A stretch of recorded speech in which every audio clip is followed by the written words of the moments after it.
There's a trend out there. It was alluded to the other day by Ron Spomer and Jim from Backfire on a video. And it's true. Here's the trend.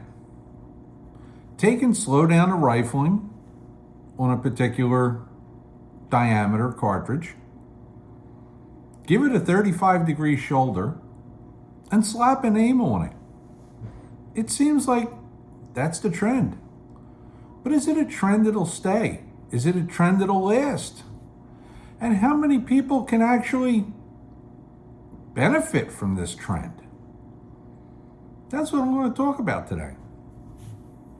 First of all, I thoroughly enjoyed their video. So if you watch their video talking about different calibers and different cartridges and whether this cartridge is going to take over sales for that cartridge, it's a fun video to watch. Now, to my own opinion, cartridge manufacturers have to do something, okay? There's always something new, something shiny, something this, something that they're going to come out with. I get it. You're in the business to make money. But my question is, what is the actual benefit to a cartridge when it comes out? Now, there are some cartridges that fill what I would call a void.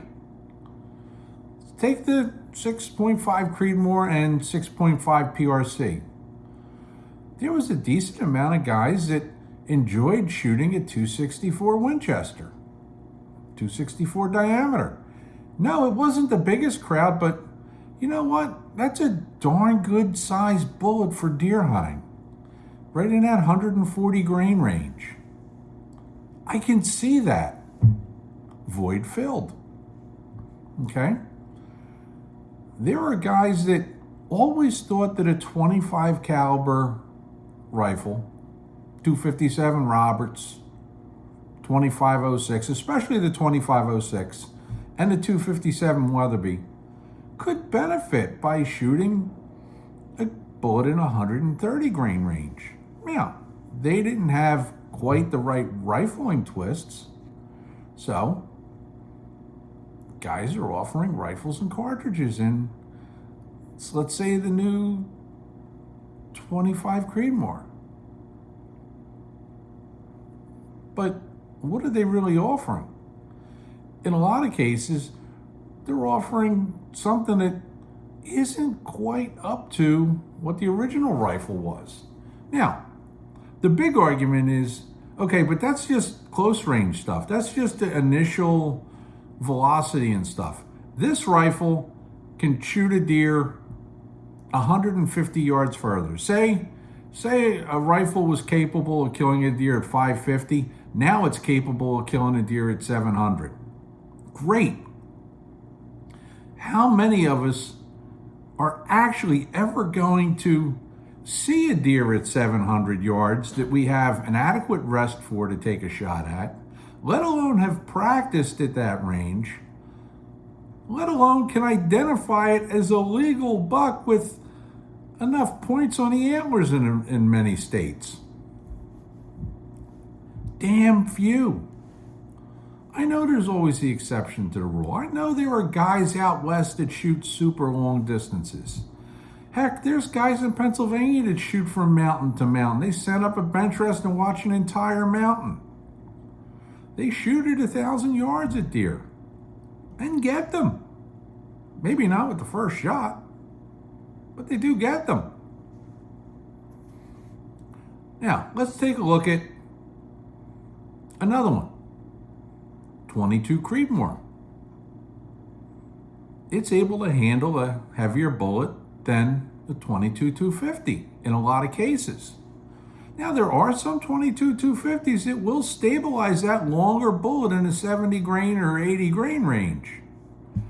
But the rifles that are built in 22 Creedmoor are built for that.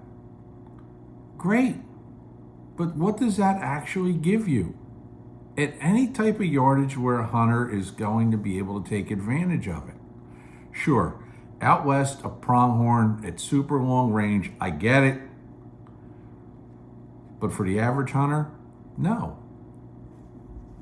That's why the standard cartridges are still holding their own. You gotta face it.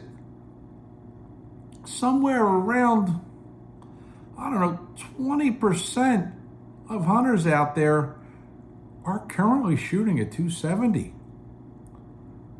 Somewhere just a little bit short of that are currently shooting at 308.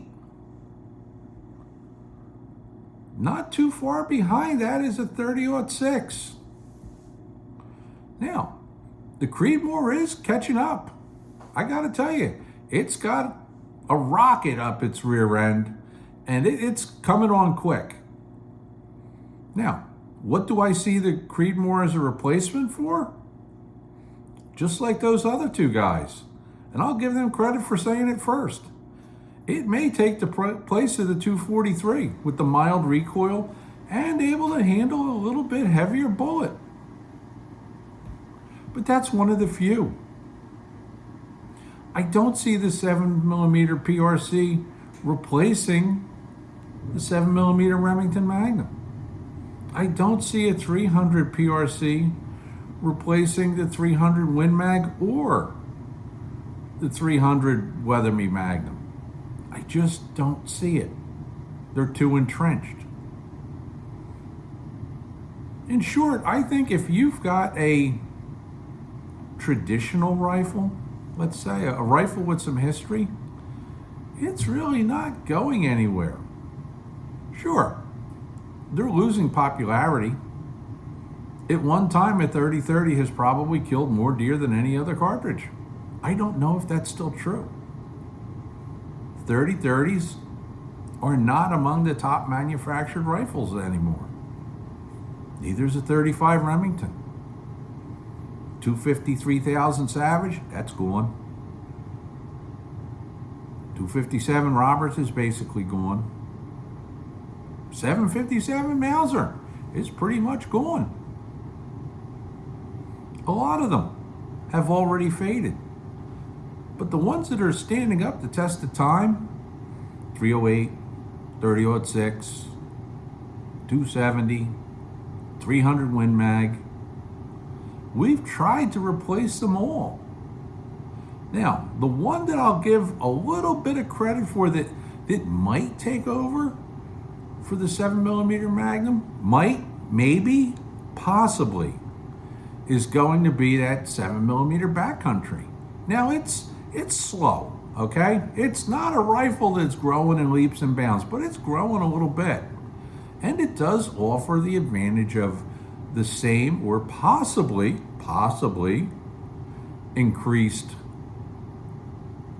velocity, which is always good, which makes flatter trajectory out of shorter barrels.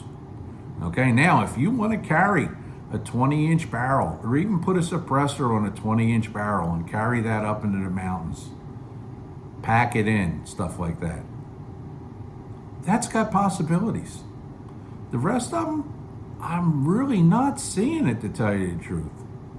So you tell me, how do you feel about these new calibers versus tried and true, quote, legendary calibers? Till next time, I'm Steve.